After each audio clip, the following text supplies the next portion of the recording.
Hey folks, Daniel here, and today we're upgrading our pads and rotors on the car. We have another video where I do the front brakes, but in this video, we're doing the rear brakes. Up next.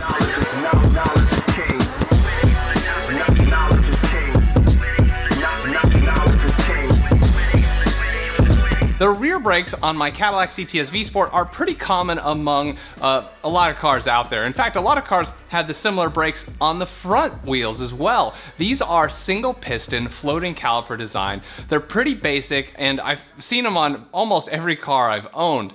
Now the Camaros and the ATSVs, for example, they get a 4-piston Brembo caliper in the back, but unfortunately we didn't get that.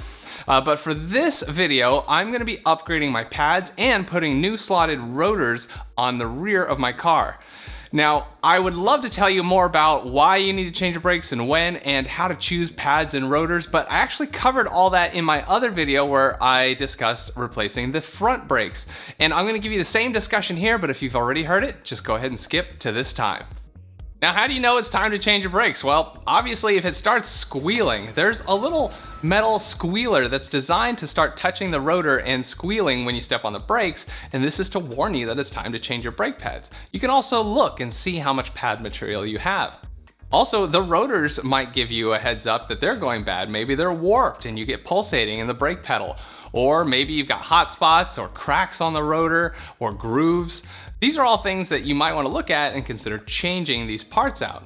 Now, you can also just change your brakes because you want to upgrade. So a common upgrade is to get maybe pads that are better for your style of driving, and maybe some rotors that are better for your style of driving or the look that you want with your car. A lot of people like to do the slotted and drilled rotors because they look more sporty on your car, or maybe people want better pads like the ceramic metallic or ceramic carbon pads, whatever is out there, because those are less noisy and less dusty. Other people, like myself, want something a little more aggressive that can handle the beating at the track occasionally and all the autocrossing I do. So today, for my brake upgrade, I'm installing the Hawk HP Plus pads and Stop Tech rotors. Now, what about when you're choosing a rotor? Well, it just depends on why you're upgrading your rotor. If you just drive street or aggressive street, the OEM rotors are fine. But if you want something that looks more aggressive and sporty, you might want something that has slots or cross drilling. A lot of people like to choose the Power Stop rotors. They look pretty good. I think they've got some plating that keeps them looking nice, and people are pretty happy with those. But if you are going to do more tracking, actually cross drill rotors seem to be the lesser choice because the holes are a great place for cracks to start under the extreme temperatures of driving at the track. That temperature you may never reach on the street, so it might not matter that you've got cross drilled holes there. But on the track, slotted rotors are good. They help let gases out from between the pad and the rotors, or also any of the excess material that starts burning off from the pads. So that's why I've chosen slotted rotors, but a lot of people also just go for smooth rotors. Now, when it comes to brake pads, there's this whole spectrum of brake pads out there. Over here, you've got street pads, and some of the better street pads that people like are the ceramic ones, or ceramic metallic, ceramic carbon, whatever. They tend to be a little more than the just semi-metallic pads, but they are quieter, they have a lot less dust, and that's really important, right, when you want to keep your wheels shiny. And Power Stop, for example, makes the Z23 pads, which are supposed to be fairly aggressive, but still like don't dust much and stuff, and everyone's been fairly happy with those, I think. Now, as you go to the other side of the spectrum, you have track pads. And track pads are great for the track, but they're bad on the street because they don't bite really well when the car's cold, and they're really noisy and really dusty, and I know you don't want to put up with any of that. But over here, if you do street pads, they bite really well on cold temperatures in the morning or once you're warmed up and hot breaks in traffic. So they kind of do everything you need it to on the street, realistically. Today, I've chosen to install Hawk HP Plus pads, which are kind of in the middle. They are Hawk's most aggressive pad before you go into the full-on track pads. So unfortunately, they're still dusty. They do squeal a bit, but they have enough cold bite to not be unsafe in the cold, and they can handle some higher temperatures of track and heavy autocross use. That's what they say, and I still haven't tried it out the track yet, but I'll let you know when that happens. Now, your other option is have street pads and have track pads, but remember that pad compounds aren't always compatible, and you're always leaving a compound on the rotor, and so you don't want to kind of cross those compounds, and it's often recommended that when you switch to track pads that you sand down your rotor to get the old like ceramic compound off. The other thing is when we do this install, you'll also want to bed your brakes, which means this is kind of where you marry the pads compound to the rotor and put a thin layer of the pads compound on the rotor so it gets maximum friction. Now, generally your OEM brakes are gonna be pretty expensive, and like I said, a lot of people are happy with Power Stop's E23 kits. You get brakes, rotors, and everything for the Cadillac CTS, and it tends to be cheaper than OEM, and it looks better and probably is a little less dusty. So be sure to check that out if you're just looking for some good street driving. Otherwise, you might check out Hawk pads, or if you really want to get into track stuff, Carbotech, G-Lock, they all make great track pads from what I hear. Now, one last thing, if you are just changing your pads, that's okay, but I honestly prefer to always change my rotors as well. It's totally not required, but again, we're thinking about pad compound compatibility.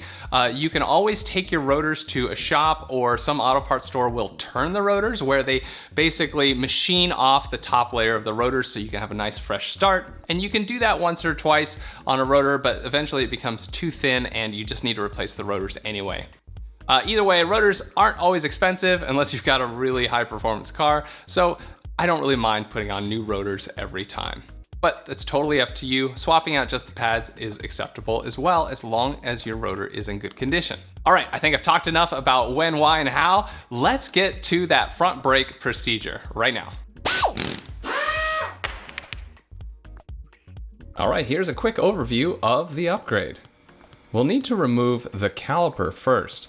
There's 2 bolts holding it on. Then we'll remove the caliper bracket and the pads, 2 bolts holding that on as well.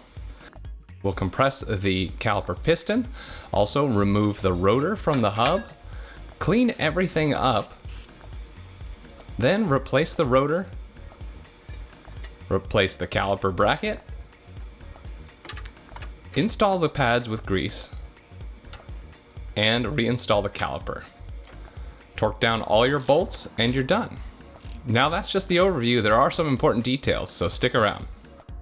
For this installation, you'll need the following tools. You'll want a breaker bar to remove stubborn bolts. They are on there a little tight. You also want a torque wrench to put those bolts back on properly. A large ratchet is handy, especially if you don't have a breaker bar, and a medium ratchet is also good. It's good to have a variety. For the V-Sport specifically, these brakes require an 18mm socket, a 14mm socket, and if you plan on removing the rotor, you'll want to use a T27 Torx to get the rotor screw out. You want to use some good brake grease. I don't really like to use the stuff that's at the cashier at the auto parts store. I've had bad luck with that stuff, so just get some good brake grease. You'll need some Loctite. I think red is suggested. This is blue, but I'm sure both will be fine. You'll need a tool to retract the caliper piston, so maybe a clamp like this, or a C-clamp, or one of these caliper piston tools. I also made these hooks out of metal hangers. They're to hang your caliper while you work on the brakes. If you need metal hangers, just stop by the local dry cleaner. I'm sure they can hook you up. I do suggest you have some safety goggles, especially when using brake cleaner. This stuff is pretty harsh on your eyes if it gets you, so you'll need a couple bottles of brake cleaner to keep things nice and clean, and it's always good to have some all-purpose cleaner. I use Meguiar's all-purpose cleaner diluted. Some brushes to do the cleaning as well. Have some gloves handy to protect your hands, and of course, to do this job you need to lift the car, so be sure to have a jack and jack stands, and if you need to know how to lift your car or remove your wheels, I do have videos for those, so be sure to check those out. Okay, before you get started, open the hood and remove the cap from your brake reservoir. Set it back on the brake reservoir, but don't seal it up. Take note of the brake fluid level. When you put new pads on, the brake fluid level will tend to rise because you push fluid back into the reservoir. You don't want it to overflow. Here's the rear caliper on the Cadillac CTS, very much like a lot of calipers on cars. We're going to be removing the caliper and the caliper bracket. Take a look at how it's attached. We have 2 bolts holding on the red caliper in this case, and those allow the caliper to slide in and out as the brakes are applied. We're going to remove those 2 14mm bolts on the Cadillac CTS. And then, to remove the bracket, we need to remove these larger 18mm bolts, and those hold the bracket to the hub. To remove the caliper, remove the 2 14mm caliper bolts. They're not on there that tight, so a regular ratchet should do. To more easily remove the caliper, pull it slightly towards you for a second. That will help compress the piston and make it easier to slide it off the pads. Now, I have disconnected my brake line from this caliper because I was going to be painting the calipers, but it would generally be connected and you don't want to drop it and let it hang by the brake line. It's not good for the brake line, so use one of those hooks to hang the caliper like this while you work on the brakes. Next, we'll remove the caliper bracket. We're only going to do this if you are changing the rotors. Otherwise, you can just take the pads right off the bracket from here. Now, these are two large 18mm bolts and they're on there pretty tight. The bolts have Loctite on them, so they're sort of glued in. If your ratchet can't cut it and you can't fit a breaker bar in there, you may want to just tap at the ratchet wrench with a hammer. Now, I don't like doing this. It's not the right way of doing things, as the socket can flex and round out the bolt, but in general, it pretty much can work for you. If the car was on a lift, you'd have a little more room to get a larger wrench in there and have the right leverage, but it can be tough when the car's just above the ground. Now, once you get those two bolts out, hold on to the bracket, otherwise it'll fall, and take it off. I still have the pads in the brackets, but you can take them off first if you like. Now, over the workbench, I have both components out. As I said, I have removed the caliper. You do not have to do this. Here on the bracket, we can take the brake pads out. These are the old ones and they're a little thin because they're worn out. And then there's these hardware clips. These sometimes come with your new brake pads. If not, you can order them separately, and it's okay to reuse them. Generally, I wouldn't reuse them more than once. These are the caliper slides with the caliper bolts that we use the 14mm on. You want to make sure those boots are in good condition. If not, you may want to order new ones. On the caliper, you can see the piston here. It's a metal piston with a rubber seal around it. We need to push that piston back into the caliper. Now, you can use a clamp like this. I've never really tried this type of clamp when it's still connected to the brake lines because there's a lot of resistance, and that's why we removed the cap from the brake reservoir. So generally I would use one of these or a C-clamp. This is a brake caliper piston retraction tool, and you just screw it in like this and press it up against the old brake pad or a piece of wood and push the piston back in. Sorry, it's out of focus here. I didn't realize until now.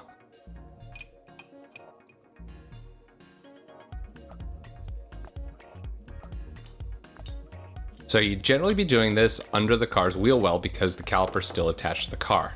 But you do it until the piston is flush with the caliper, and you want to make sure you push that piston in evenly, not crooked. Here I'm showing you how I clean the caliper. You use some of the brake cleaner. You spray and then scrub a little bit with a soft bristle brush. Don't use metal if you don't want to scratch up your calipers, and be careful around that rubber seal. Once you scrubbed a lot of the material, you can spray it again and the brake cleaner sort of just washes all that dirt away. It's really great stuff, but be careful. Always know which direction the nozzle's pointing and wear your safety goggles.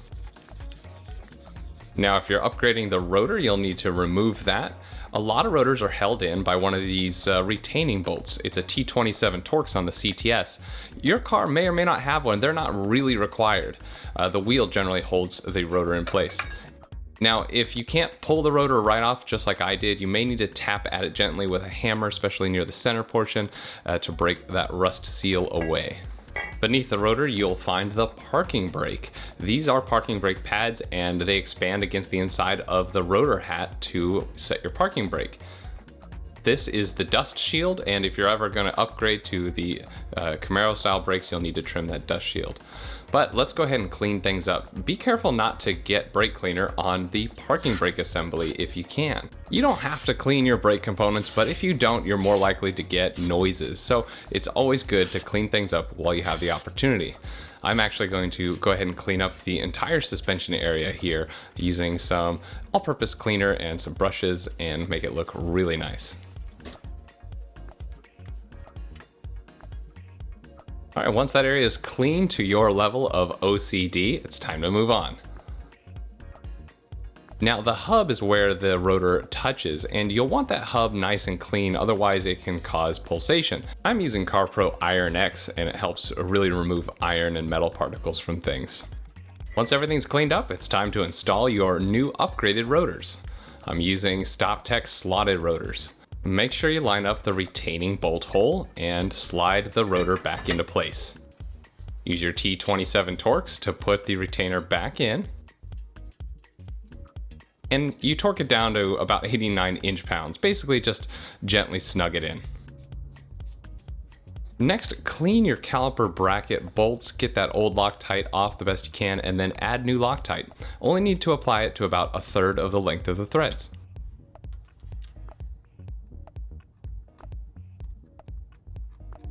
I already have the bracket sort of hanging there, and then just hold on to it and thread those bolts in.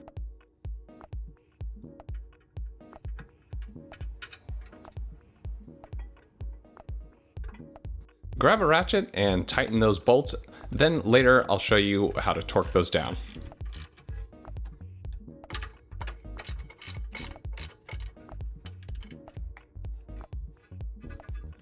Next we'll install the hardware clips. Make sure you clean these really well if you're not using brand new ones.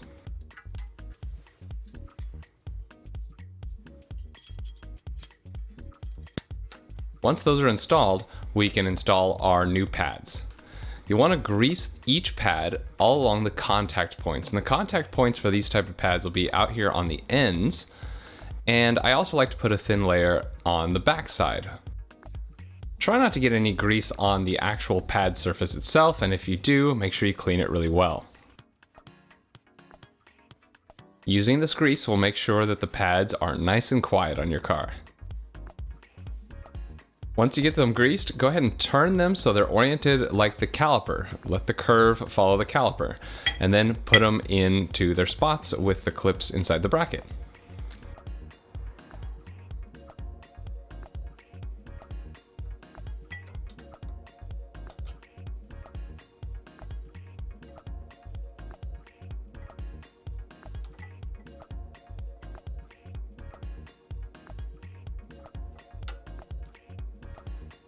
Once the pads are securely in place, it's time to install the caliper. I've got my caliper attached to the brake line now, and basically, now that you've pushed that piston back, it should slide right over those new pads really easily. But if you didn't push the piston back, you probably won't be able to get the caliper on.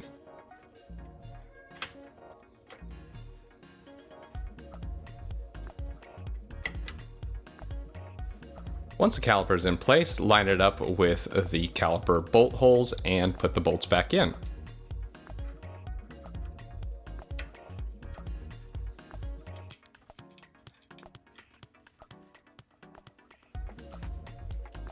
Now, as you tighten these, you may see that the nut by the rubber boot starts to turn. Okay, if that's the case, then you need a second wrench to hold that nut in place. Sometimes it'll tighten up just fine without a second wrench, but in this case, I needed one.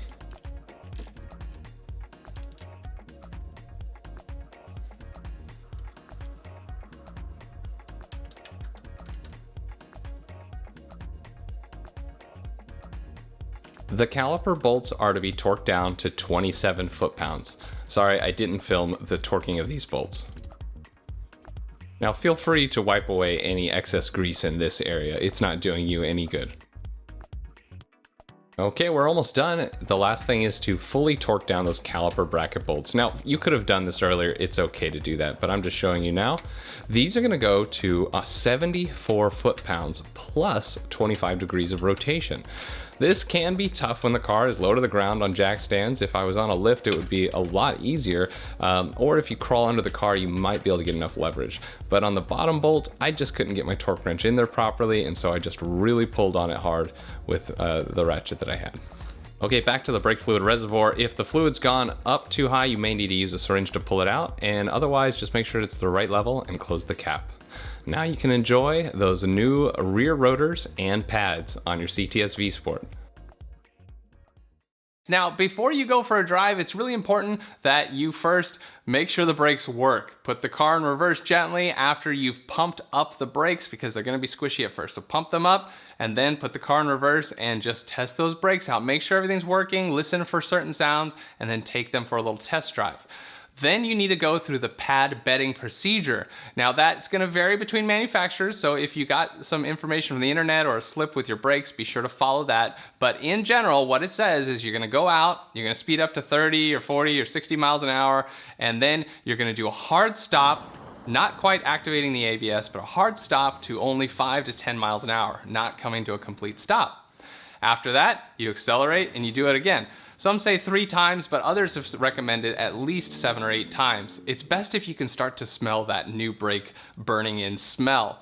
And then you try to get home and park the car and let it cool completely, and then the pads are fully bedded in. And this is, again, to transfer the pad material to the rotor to get maximum friction. You don't want to lock the brakes up or hold the brakes at stop signs. I know that may be difficult. I mean, I had to drive a half mile to find a place to do pad bedding, but I did. And when I got to stop signs, I just kind of gently roll or maybe put it in park for a second, whatever I had to do. And I went at a low traffic time. So be safe when you do it, but it's a procedure that is really important. Now, if you don't get it done, not a huge deal. It's going to happen over time, but you should try to do it the right way. All right, that's it for changing out the rear brake pads and rotors on my Cadillac CTS, which applies to so many other cars. I hope you learned something. If you did, hit the like button and be sure to subscribe. Hit the bell to be notified of my next video where I'll be covering painting your calipers. So we'll see you then. Thanks for watching the Jet Fueling channel.